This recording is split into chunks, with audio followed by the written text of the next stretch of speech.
Hello વિદ્યાર્થી મિત્રો, કેમ છો? અંગ્રેજી શીખવાની શરૂઆત કરતાં પહેલાં આજે આપણે અંગ્રેજી શીખવાની શરૂઆત કરીએ એ પહેલાં આપણે આપણા રોજિંદા જીવનમાં અનેક અંગ્રેજી શબ્દો અને નાના નાના વાક્યો સાંભળીએ છીએ.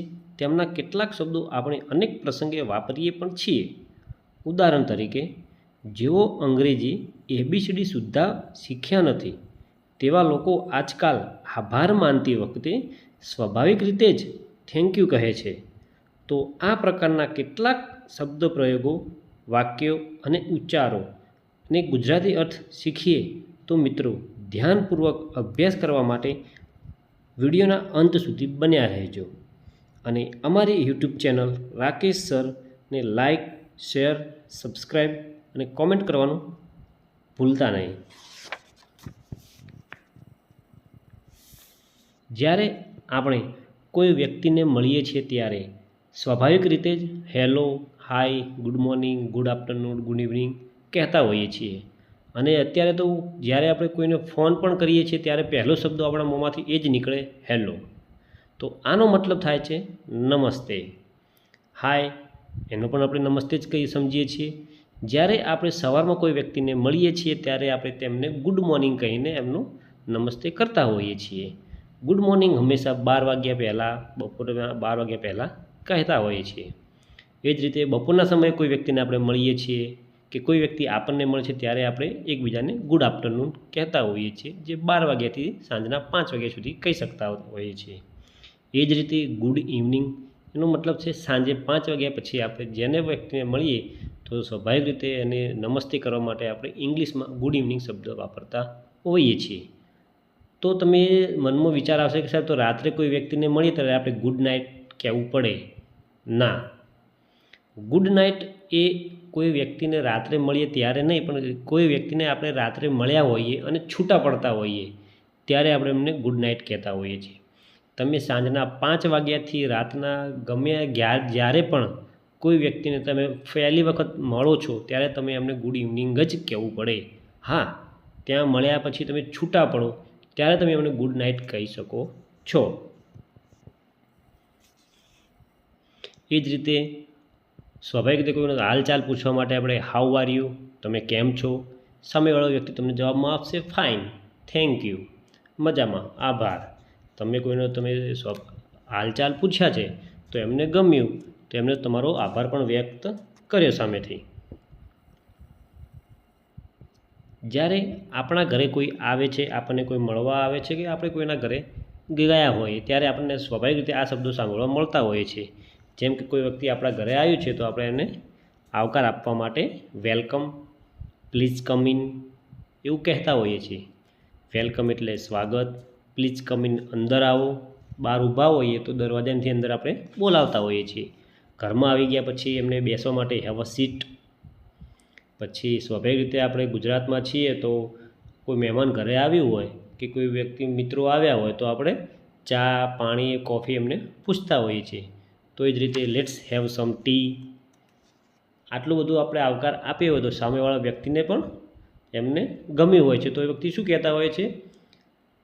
Thank you very much. એ પણ તમારો આભાર વ્યક્ત કરતા હોય છે.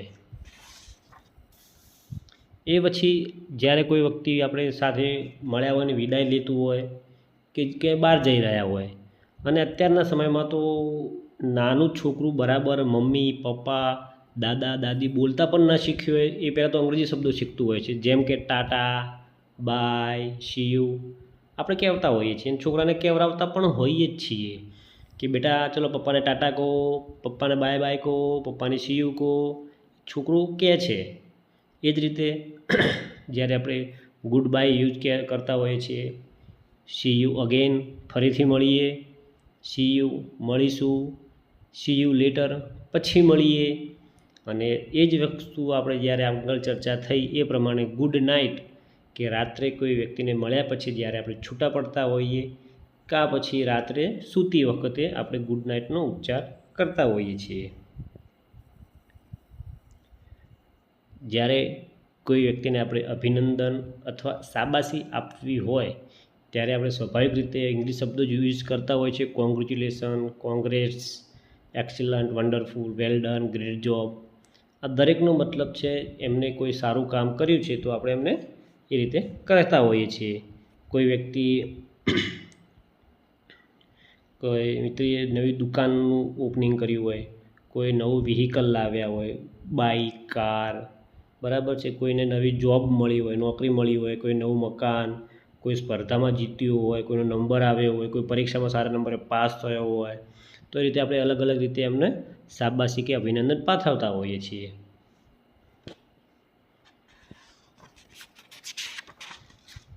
એ જ રીતે શુભેચ્છા પાઠવવા માટે સ્વાભાવિક રીતે અત્યારે મોબાઈલ ખોલીને રોજ એક બે જણના સ્ટેટસ કે ગ્રુપમાં મેસેજ આવેલા જ હોય છે કે હેપી બર્થડે, જન્મદિવસની શુભકામનાઓ, many happy returns of the day, દીર્ઘાયુ થાવ, ઓલ ધ બેસ્ટ.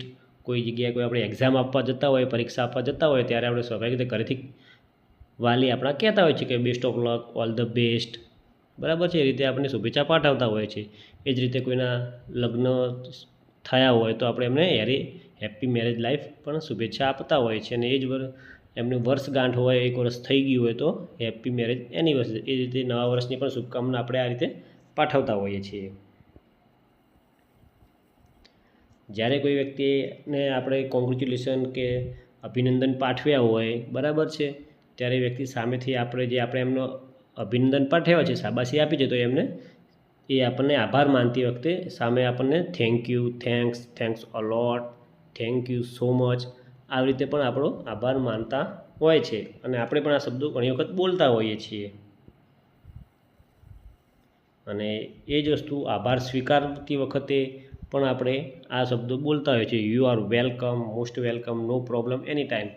એક્ઝામ્પલ તરીકે કોઈનું કામ આપણે કર્યું છે તો એ વ્યક્તિ આપણને થેન્ક યુ કહેશે, તો હવે આપણે કેવું કે નહીં યાર આમાં તો કંઈ નહીં, હવે તો સામાન્ય વસ્તુ આ તો મેં કરીએ, તો આપણે યુ આર વેલકમ, આમાં શું છે, કંઈ નહીં, વાંધો નહીં, એની ટાઈમ. કોઈ બી જ્યારે તમારું તકલીફ હોય અમને કહેજો, અમે તમારું કામ કરી દઈશું, નો પ્રોબ્લેમ. થેન્ક યુ કહેતો આપણે કે થેન્ક યુની જરૂર નથી, કોઈ વાંધો નહીં, તો આપણે પણ એમને નો પ્રોબ્લેમ કહેતા હોઈએ છીએ.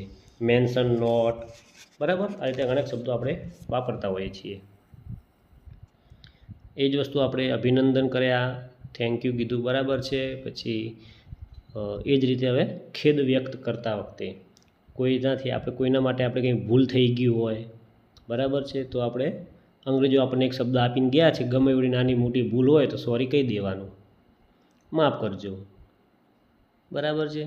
મારી કોઈ ભૂલ થઈ તો I am sorry, I am very sorry. ઘણું દુઃખ લાગ્યું હોય કોઈ બાબતનું, બરાબર, ને આપણા કારણે કોઈ વ્યક્તિને તો આપણે આ રીતે અમને સોરી કહેતા હોઈએ છીએ. આઈ એમ સો સોરી, મને ખૂબ દુઃખ છે. એ જ રીતે આપણે ઘણા શબ્દો આ રીતે વાક્યો આપણે જોયા કે જેમાં આપણે જાણે અજાણે પણ ઇંગ્લિશ શબ્દો યુઝ કરતા હોઈએ છીએ. એ જ રીતે આપણે રોજિંદા જીવનમાં વાતચીતમાં વપરાતા કેટલાક અંગ્રેજી શબ્દો છે જે અહીંયા તમને ડિસ્પ્લે પર જોવા મળશે. હવે આમાં એવું છે કે આ શબ્દો આપણા ગુજરાતી ભાષામાં એટલા બધા ભળી ગયા છે કે હવે આપણને ઘણી વખત આમનો ઓરિજિનલ ગુજરાતી શબ્દ શું છે એ જ ખ્યાલ નથી.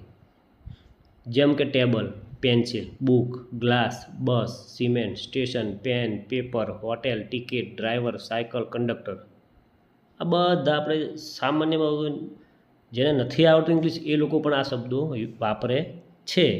તો એમાં એવું છે કે અંગ્રેજીનું એટલું બધું આપણી અંદર ભળી ગયું છે કે આપણે હવે ગુજરાતીમાં પણ અંગ્રેજી શબ્દોનો વારા ઘડીએ ઉપયોગ કરતા હોઈએ છીએ.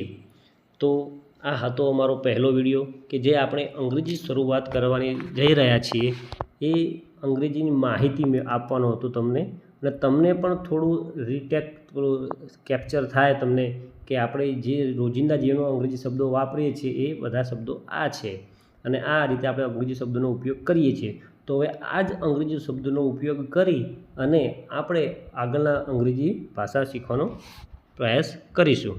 તમને અમારો વિડીયો ગમ્યો હોય તો અમારા વિડીયોને લાઇક, શેર અને કોમેન્ટ કરવાનું ભૂલતા નહીં.